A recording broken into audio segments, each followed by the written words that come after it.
કેમ કે આમાંના બધા વ્યક્તિઓ લગભગ પ્રેમ કરીને બેઠા છે. હાર્દિકભાઈ તો પાછું કીધું તે કે જયભાઈ પ્રેમ કરો છે પણ લગ્ન નથી કર્યા, એટલે જાણે એવું કહેવા માંગતા હોય લગ્ન કરો તો પ્રેમ વધતો ન હોય એમ. પણ એક વસ્તુ યાદ રાખજો કે જયભાઈ છે એ પાત્ર ન મળવાના કારણે નહીં, સમય ન મળવાના કારણે લગ્ન નથી કરી શકતા. કારણ કે હું તો એમના ઘરની અંગત વ્યક્તિઓમાંથી છું એટલે મને બધી ખબર છે. એટલે એ લોકોએ સરસ વિચાર કર્યો કે શુક્રવારે સવારે છોકરાઓને કહી દેવાનું કે જો પ્રેમ કરવું હોય તો આમ આમ, જીવવું હોય તો આમ, પિક્ચર આમ. એટલે શનિ રવિમાં આ બધું રિહર્સલ કરી શકો અને જાન્યુઆરીનું પહેલા વીક પછી 2024માં તમે તમારી બેટિંગ કરી શકો. એવી આખી વિચારો માટેની વાત છે. પ્રેમ માટે મને એવું થાય કે માણસ જાતને એ શીખવવાનું કે પ્રેમ કેમ થાય, પ્રેમ કોને કહેવાય. માછલીને જઈને એમ પૂછવાનું પાણી ક્યાં હે બેન, પંખીને એમ પૂછવાનું કે આકાશ કોને કહેવાય. તો માણસને પૂછવું પડે કે પ્રેમ કોને કહેવાય. હમણાં જ જયભાઈ મને બહુ સરસ વાત કરી. મને કે લગ્ન કરવાની એક ઉંમર હોય કે સરકાર નક્કી કરે કે આ ઉંમરે તમે પરણી જાઓ તો વાંધો નહીં, હવે તમે જાણો ભગવાન જાણે. પણ પ્રેમ કરવાની કોઈ ઉંમર નથી હોતી. ગમે તે ક્ષણે ગમે ત્યારે થઈ જતો હોય છે. પણ એમને એક બીજી વાત પેરેલલ બહુ સરસ કરી કે લગ્ન હંમેશા મોડા કરવા, જેથી કરીને આપણને ખબર પડે પ્રેમ સાચો છે કે ખોટો છે. પણ પછી એવું ન થવું જોઈએ કે આપણે પ્રેમ સાચો ખોટો સતત પ્રેમની પરીક્ષા લીધા કરીએ અને પછી સમય સાંજે આપણા હાથમાંથી કાંઈ ન આવે. તકલીફ બધાની એવી થઈ.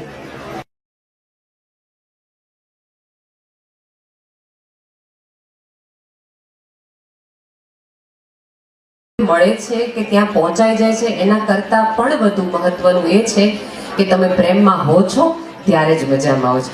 આ જગતમાં જે આડા આવે છે ને એ પ્રેમમાં નથી ને એટલા માટે જ આડા આવે છે. બાકી પ્રેમમાં હોય તો સમય કોની પાસે છે કોકની આગળ કરવાનો.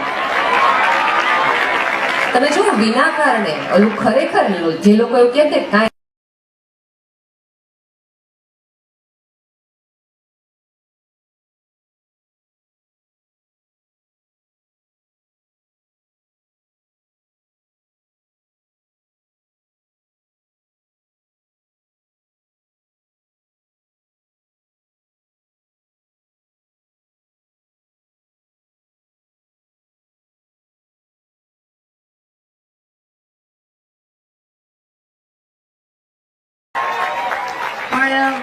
તકલીફ એ થઈ વચગાળાના સમયમાં આપણને કોણે કયું શીખ્યું કે ભાઈ. અને તમારી બધાની બેઠી તો બહુ મજાની છે. કિસી કી આંखें अच्छी है, किसी के बाल अच्छे हैं, किसी के होठ अच्छे हैं, किसी की चाल अच्छी है. એટલે એમ થયું કે ઓકે આવું બધું હોય, 1 2 3 હોય તો પ્રેમ સાચો. તમને બધાને ખબર હશે કે એ વસ્તુની શોધ સૌથી વધુ થાય કે જેની ડિમાન્ડ કે જરૂરિયાત સૌથી વધુ છે. ઇકોનોમિક્સ એવું નહીં છે કે જેની શોધ તમારે કરવી પડે કે જેની સૌથી વધુ જેની જરૂરિયાત છે એની માટેની ઉલ્લેખ થાય, એનો વિચાર થાય, એની વાતો થાય. ગૂગલમાંથી તમને 1 કરોડથી પણ વધુ વ્યાખ્યાઓ પ્રેમની મળે, પણ એમેઝોન ઉપરથી તમે પ્રેમ મગાવી ન શકો. એ તો તમારે જ કરવો પડે. એ બહાર નીકળવું તમારે જ પડે. હું જયભાઈ, સુભાષભાઈ કે અહીંથી આવતી કોઈ વ્યક્તિઓ તમને પ્રેમ વિશે ગમે એટલું કહી જાય, ગમે એટલી પ્રેમની વ્યાખ્યાઓ, સાહેબ વિશ્વની 8 અબજની વસ્તી, એનો અર્થ એ છે કે પ્રેમ કરવાની 8 અબજ રીતો અને 8 અબજ વ્યાખ્યાઓ. દરેકની પોતાની વ્યાખ્યા પ્રમાણે જ પ્રેમ કરાય. હા, કોઈકના અનુભવ પરથી તમે એટલું ઘણું શીખી શકો કે આ કરીએ તો આમાં ડખો થાય ને આ બાજુ ન જવાય કે ન કરાય. પણ તમારી જનરેશનનો પ્રોબ્લેમ એ થાય કે અમારા બધામાં નિરાત એક એ હતી કે અમારી જે વખતે કારકિર્દીનું એટલું બધું પ્રેશર નહોતું. એટલે 12મા ધોરણે તમને પ્રેમ થઈ જાય તે વાંધો એટલો બધો નહોતો. પણ તમારા માટે તો કારકિર્દીના પીક અવર્સ હોય, ઓલી છોકરી હાથમાંથી જતી હોય એટલે બે એકદમ તકલીફમાં હોય, કાંદાની ધારો પર આવવાનું હોય.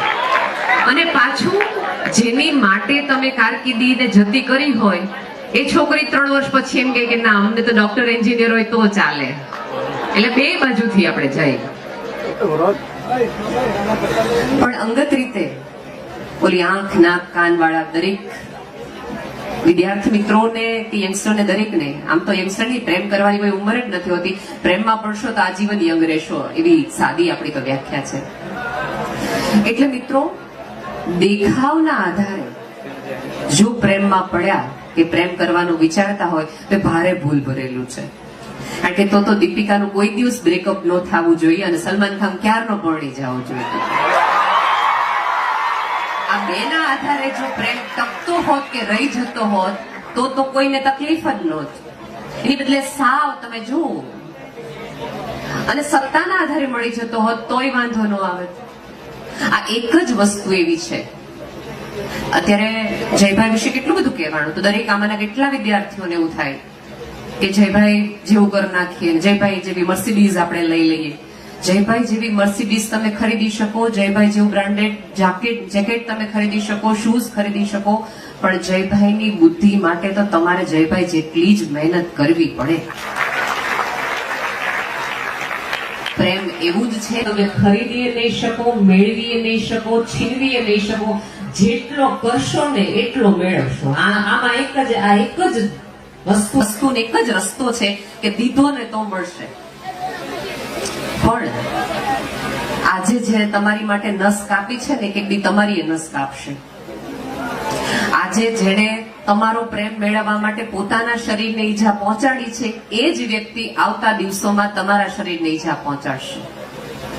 એટલે બહુ અંગતતાથી અને પૂરી સમગ્રતાથી પ્રેમ કર્યા પછી, અનુભવ પછી કહું છું કે જે વ્યક્તિઓને તમારી આંખમાં રસ પડે ને, તમારા સ્વપ્નમાં રસ ન પડે ને, એવી વ્યક્તિ તો ક્યારેય પ્રેમ ન કરતા. આટલું તો મને ખબર જ છે, ક્યાં ન કરે. તમારા સ્વપ્નમાં એને પેરેલલ રસ હોવો જોઈએ. પણ આપણે સાદી વ્યાખ્યા, આપણે કંઈક એવું માનવા માંડ્યા છીએ કે આપણું બધું કરે ને ઈ જ એની હારે જ રહેવાય, એની હારે જ જીવાય, એની હારે જ પ્રેમ કરાય. બધી ખબર હોવા છતાં કોઈ તમને સ્વીકારી લે, બહુ જ સારી વાત છે કે એવી વ્યક્તિ એમાં થોડી શરૂઆતના દ્રશ્યોમાં એ ચાલી જાય એવું છે, પણ સાથે જીવવા માટે, સાથે આગળ ચાલવા માટે પ્રેમનો છોડ વધુ ને વધુ પરિપક્વ થાય, એમાં ઈચ્છાઓ અપેક્ષાના પાણી નાખશો ને તો પ્રેમનો છોડ પહેલા વહેલો કરમાઈ જશે. કાપકૂપ ન કરો. આપણે તો અત્યારે તો એમ છે કે તું આ કરી નાખ તો આપણને, અને એકબીજાના પ્રેમની કોઈ વાતો કરે ને,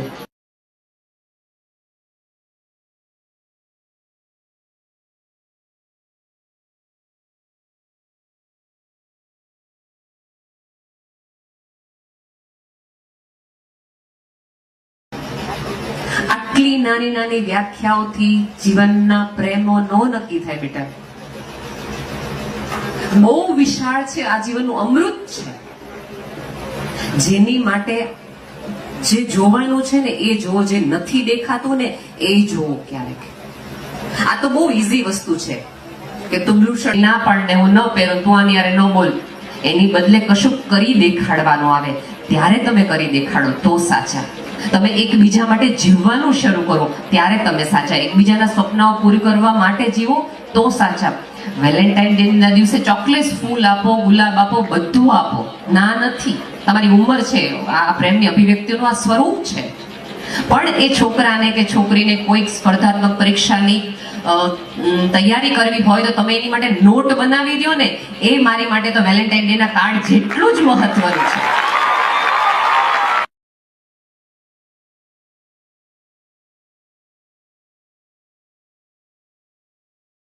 માટે 10 વ્યક્તિઓનું ગૂગલ કરવું પડે કે કેટલી ચોપડી વીખ્યા પછી તમારે એક ચોપડી કે માત્ર તારા માટે, આવી વ્યક્તિ તરફ પહેલી પસંદગી રાખજો. મોંઘી ગિફ્ટ થી કદાચ તમને ઇમ્પ્રેસ કરી શકે, પણ પોતાની જાત સાથે રહીને, પોતાનામાંથી કશુંક નવું લાવીને, ક્યાંક બહાર આવીને વધુ સમગ્રતાથી તમારી આંખ જોઈને તમને આવતી દિશા દેખાડે ને કે તું મારી સામે નહીં, આપણે બે એક આકાશ તરફ જોઈએ, એવી વ્યક્તિ સાથે પહેલી પ્રેમમાં પસંદગી કરજો. કારણ કે આજે જેને તમને મોંઘી વસ્તુ આપી છે ને, એ આવતા દિવસોમાં મોંઘી કિંમત પણ તમારી પાસેથી લેશે. દરેક વખતે દરેક વસ્તુ ઉપર કિંમત લખેલી નથી હોતી, પણ ચૂકવવી તો પડે. એક નેક સ્વરૂપે. દીકરીઓને હું ખાસ કહીશ, અને અમે બધા બહુ ભાગ્યશાળી હતા કે અમારા કોઈના પ્રેમ છે ને ક્યાંય સચવાતા નહોતા.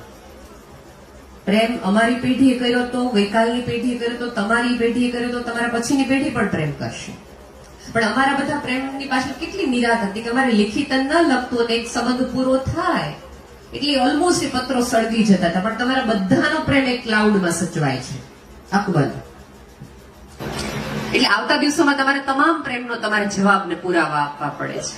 અને ખબર નહીં ક્યાંથી આપણે આ વાત લઈને આવ્યા કે જે પ્રેમમાં છે, પ્રેમમાંથી નીકળી જાય પછી અચાનક એક વ્યક્તિ દુશ્મન થઈ જાય છે. બ્લેકમેલિંગ તરફ આપણે જતા જઈએ છીએ. એનો અર્થ એ છે કર્યો તો ત્યારે એ પ્રેમનો તો બીજું કશુંક હતું. બાકી તમે જેને પ્રેમ કર્યો હોય એ વ્યક્તિ તમારી સાથે નહીં, જગતના કોઈ પણ ખૂણામાં ગમે ત્યાં હોય એને જોઈને અંદરથી એક એમ જ થાય કે તને આનંદ જ મળવો જોઈએ, તને ખુશી જ મળવી જોઈએ. પણ આપણે તો પછી શરૂઆત કરી દઈએ. અને બીજું મારે એક તરફા પ્રેમની વાત કરવી છે. આપણે કેવું માનવા માંડ્યા કે આઈ લવ યુ પછી આઈ લવ યુ ટુ સાંભળવું જ પડે. હું બહુ સમગ્રતાથી કહું છું કે પ્રેમ કરવાની મજા લ્યો. કે તમે પ્રેમમાં હો છો ત્યારે તમે શું બની જાઓ છો, તમારી અંદર જે કેમિકલ બદલાઈ જાય છે ને એનો આનંદ લ્યો. તમારી જાત આપણને ગમવા માંડે.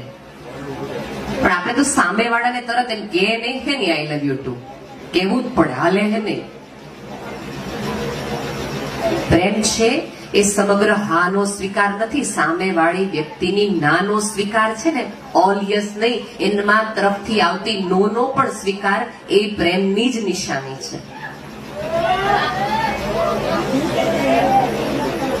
તો તમને કોઈ પાત્ર ના પાડે છે તોય એને સમગ્રતાથી કઈ વાંધો નથી. અને ક્યારેક એવું બને કે તમે જો સમગ્રતાથી હા પાડેલી નાની સ્વીકાર કરીને ટર્ન લીધો હોય ને તો એના મગજમાં એમ થાય માણા હારો લાગે છે, તો કદાચ વિચાર ઉગે તે કશુંક શક્યતા થાય કે નાના પ્રેમમાં એને મજા આવવા માંડે.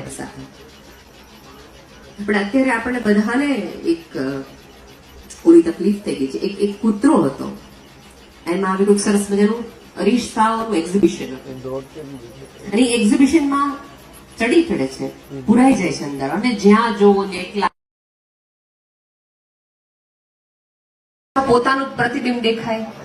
એટલે કોઈ બીજો કૂતરો આની અંદર છે, બીજો કૂતરો અંદર ઈ હડકાયો છે તો સામે વાળો હડકાય છે. એટલે એના પોતાના પ્રતિબિંબ સાથે કૂતરો લડ્યા કરે, કાચ તોડી નાખે, કાચ વાગે અને સવાર પડતા એ કૂતરો મૃત્યુ પામે છે. કોની સાથે લડીને? પોતાના જ પ્રતિબિંબ સાથે લડીને. ક્યાંક હું ને તમે આ જ પ્રવૃત્તિમાં પડ્યા છીએ. સામે વાળી વ્યક્તિને સીધું આપણા જેવું બનાવી દેવું છે, તરત આપણા જેવું જ પ્રતિબિંબ. પછી આપણને ગમતું નથી, કારણ કે આપણને તો બહુ ખાસ ગમતા છીએ નહીં, એટલે ચારે બાજુ આપણે વલખા મારીએ છીએ, ક્યાંક ને ક્યાંક. ક્યાંક જયભાઈ પૂછજો કે એકલા રહેવા છતાં આટલી બધી મજા આવે છે ક્યાંથી, એવી સભરતા ક્યાંથી લાવો તમે? અને આપણે તો એક વ્યક્તિ જીવનમાંથી જાય એટલે આપણે એમ દેખા હવે ડૂબી મરીએ કે વયા જઈએ.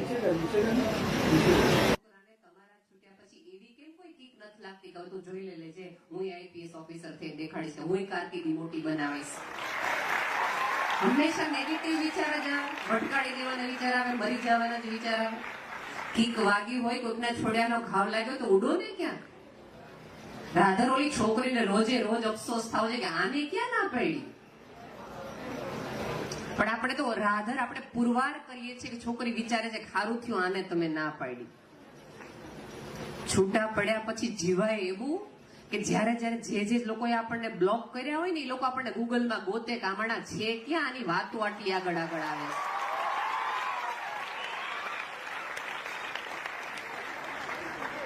જેને બ્લુ ટીકમાં મુજારા થતા હોય, અને એક વસ્તુ યાદ રાખજો બેટા કે પ્રેમનો અર્થ એ છે કે એક વ્યક્તિને કરો ને એનો અર્થ કે તમે સમગ્રતાથી આખી માનવ જાતને કરો. જે પ્રેમ છે ગાંધીએ કર્યો, મધર ટેરેસે આખી માનવ જાતને, પૂજ્ય મોરારી બાપુ જે આખી સમગ્રતાથી આખી સભ્યતાને કરુણાથી જોવે છે, એવી રીતે તમે જોતા થઈ જાઓ તો સાચા. સોશિયલ મીડિયા ઉપર તમારો કોઈ સંબંધ વિકસે અને તમને મજા આવે, અને એ વ્યક્તિને તાવ હોય, તકલીફ હોય તો તમે આખી રાત એની સાથે એને કંપની આપો, એને ફૂલ આપો, પૂછ્યા રાખો કેમ છો તો તમે ચોક્કસ કેરિંગ કહેવાઓ, લવિંગ કહેવાઓ. પણ પેરેલલ તમારી મમ્મી, તમારી બેનને તકલીફ થાય ત્યારે તમને એ પ્રેમ તમારામાંથી બહાર આવવો જોઈએ, એ ચિંતા આવવી જોઈએ. લવ છે ને એમાંથી આવતું પહેલું માધ્યમ, પહેલું લક્ષણ કેર છે, જે તમને એવી રીતે સાચવી શકે. હેન્ડલ વિથ કેર લખવાનું ન હોય દરેક વખતે, પણ પ્રેમમાં એ હંમેશા એક વસ્તુ યાદ રાખજો. જે લોકો એવું માને છે કે આઈ લવ યુ કહી દીધા પછી પૂર્ણ વિરામ છે, નહીં, ભૂલી જજો. પ્રેમ એવી પરીક્ષા છે કે રોજે રોજ આપવી પડે અને રોજે રોજ સાબિત કરવું પડે કે હા હું તને પ્રેમ કરું છું, હા હું તને પ્રેમ કરું છું. એ જીવવાની પ્રોસેસ છે, એ કન્ટિન્યુઅસ પ્રોસેસ છે. એ માત્ર લખી દેવું, કહી દેવાથી વાત પૂરી નહીં થાય. રોજે રોજ કોઈ વ્યક્તિના પ્રેમમાં પડવું પડશે તમારે, અને સતત તમારી અંદર કશુંક એવું નવું ઉગાડતા રહેવું પડશે, જેથી એ વ્યક્તિને તમારી આંખ તરફ જોવાની ઈચ્છા થાય અને તમારો હાથ પણ પકડવાની ઈચ્છા થાય. ક્યારેક આપણા શબ્દો એવા, આપણા વિચાર એવા, આપણા વર્તન એવું હોય કે સામેવાળી વ્યક્તિને રોજે રોજ અફસોસ થાય કે આ ક્યાં ભૂલ કરી. એના બદલે સમગ્રતાથી જે નવું જોવો, વિચારો એકબીજાને. અને બીજું કેવું થયું છે ખબર છે કે પ્રેમમાં શેરિંગ હતું, હવે માત્ર લિસનિંગ થઈ ગયું છે. એક વ્યક્તિ બોલે ને એક વ્યક્તિ સાંભળે, એક વ્યક્તિ, અને જો સામે સાંભળ્યું હોય એ વ્યક્તિ કશું પણ બોલે, તું મને પ્રેમ જ નથી કરતી. પહેલા તો કોઈ દિવસ વિરોધ નહોતી કરતી, હવે તું તરત મને ના પાડી દે છે. આ નથી. તમારા વિચારોના મતભેદ હોય એનો અર્થ એવો નથી કે તમારા પ્રેમના સરસ મજાની ફ્રેમમાં કોઈ તિરાડ પડ્યું છે, ચિત્રમાં કોઈ ભંગાણ નથી થયું. આપણે કેમ કશું આપણાથી જુદું હોય એને સ્વીકારી જ શકતા નથી. બધાને આપણા જેવા બનાવીને કરવું છે હું? આપણને આપણાથી મજા નથી આવડતી, આપણે એકલા રહી નથી શકતા, એટલા માટે તે એક સ્વાય વ્યક્તિને કહીએ કે તું મારી હારે હો તો મને જીવવાની મજા આવે છે, તું મારી હારે હો તો આ સાંજ મને હોય એના કરતા વધુ સુંદર લાગે છે. એનો અર્થ એ છે કે એનું જુદાપણું તમને તમારી સાથે એને જોડી રાખે છે. તમારા જેવું કરીને તો તમે વધુ એક બોરિંગ જીવન તરફ જવાના છો. બેસ્ટ કે તમે એને સાંભળતા થાઓ, અને જે તમને સાંભળી નથી શકતું ખુલ્લા કાને. અને ચોક્કસ મોબાઈલના લીધે તમે એકબીજાના પ્રેમમાં આવો, સાચી વાત છે, પણ પ્રેમમાં પડી ગયા પછી, મળ્યા પછી એકબીજાની સ્ક્રીનમાં જોવાના બદલે એકબીજાની આંખોમાં થોડીક વાર જોવાનું રાખો. અને આ તો તું બોલને, હું સાંભળું જ છું. એનો અર્થ એ છે કે તમારા હોવાથી ફરક નથી પડ્યો, આ સ્ક્રીનના હોવાથી ફરક પડે છે. તમારા કરતા વધુ મહત્વ તો એ સાધનનું થયું. અત્યારે આપણા બધાની તકલીફ એ છે કે આપણે સંબંધોને સાચવીએ છીએ અને વસ્તુઓને વાપરીએ છીએ. સંબંધોને વાપરીએ છીએ અને વસ્તુઓને સાચવીએ છીએ. જ્યારે કરવાનું એ હતું કે વસ્તુઓને વાપરવાની હતી અને સંબંધને સાચવવાના હતા. ભૂલ કરી નાખી કોઈ સંબંધને. અત્યારે આમાંના કેટલા બધા લોકો છે, એની વસ્તુઓ રહી જશે, કોઈનો મોબાઈલ નહીં રહે, તમારા બધાની કદાચ ચોપડી રહી જાય, બેનપણી રહી જાય, બધું જ થઈ જાય, સંબંધો તૂટી જાય છે.